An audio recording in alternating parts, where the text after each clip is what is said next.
Operation आपने किया है, जटिल ऑपरेशन, वो किस प्रकार का ऑपरेशन था और कितनी बड़ी चुनौती थी? इससे पहले भी ऐसा कभी ये जो ऑपरेशन होता है ये एंडोस्कोपी के द्वारा होता है और पहले हमारे पास एंडोस्कोप अवेलेबल नहीं था।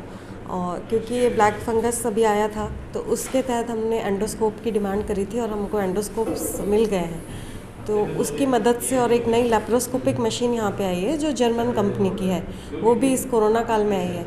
तो उसका भी इनॉग्रेशन किया और साथ में जो एंडोस्कोप अवेलेबल हुआ है दोनों को यूज़ करके हम लोगों ने ऑपरेशन किया था।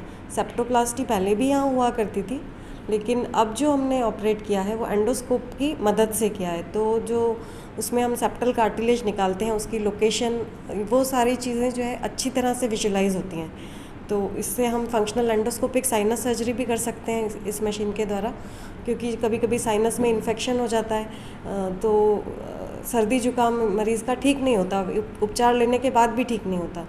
तो इस मशीन के द्वारा हम साइनस सर्जरी भी कर सकते हैं।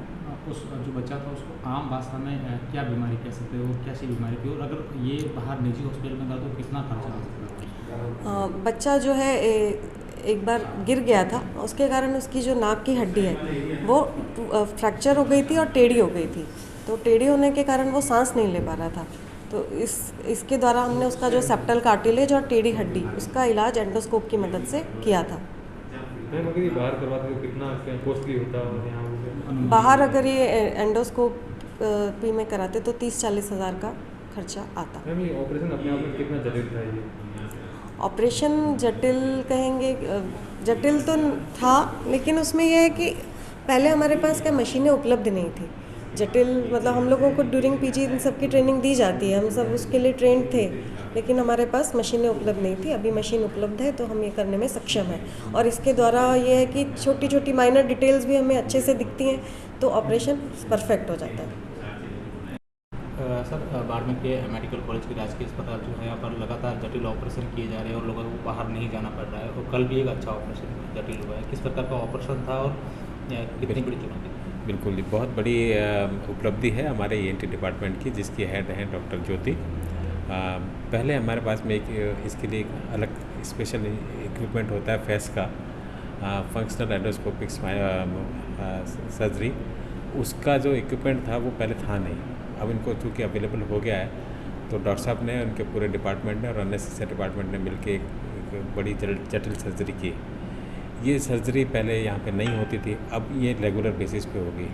जो डेविएटेड निडल सेप्टम है, सेप्टोप्लास्टी हैं, इन सब के केसेस के अंदर ये बहुत इम्पॉर्टेंट टूल है। इसके अलावा जो इम्पॉर्टेंट चीज़ है वो ये है कि आप सब लोग जानते हैं, अभी हम सब लोगों ने कोरोना में ब्लैक फंगस नाम की बीमारी के बारे में सुना था, म्यूकरमाइकोसिस, जिसकी डायग्नोसिस हमारे यहाँ पे संभव नहीं थी। अब इस इक्विपमेंट के आने के बाद में और डॉक्टर साहब ने जो काम करेंगे तो इसकी डायग्नोसिस भी हम लोग यहाँ पर कर पाएंगे, तो पेशेंट को इसकी डायग्नोसिस के लिए रेफ़र नहीं करना पड़ेगा।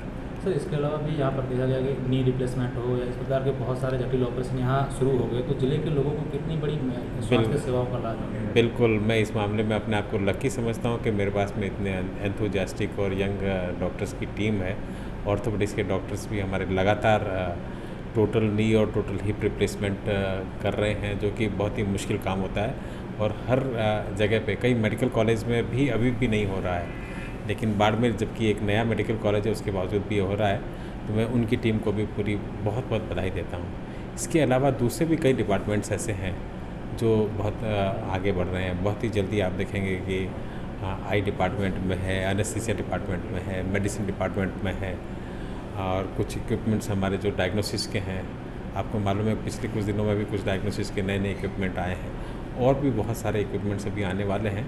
तो वो सारे इन्वेस्टिगेशंस, वो सारे काम जो पहले नहीं हो पाते थे, तो एक अच्छे मेडिकल कॉलेज की तरह हम लोगों का प्रयास रहेगा कि बाड़मेर मेडिकल कॉलेज भी बने।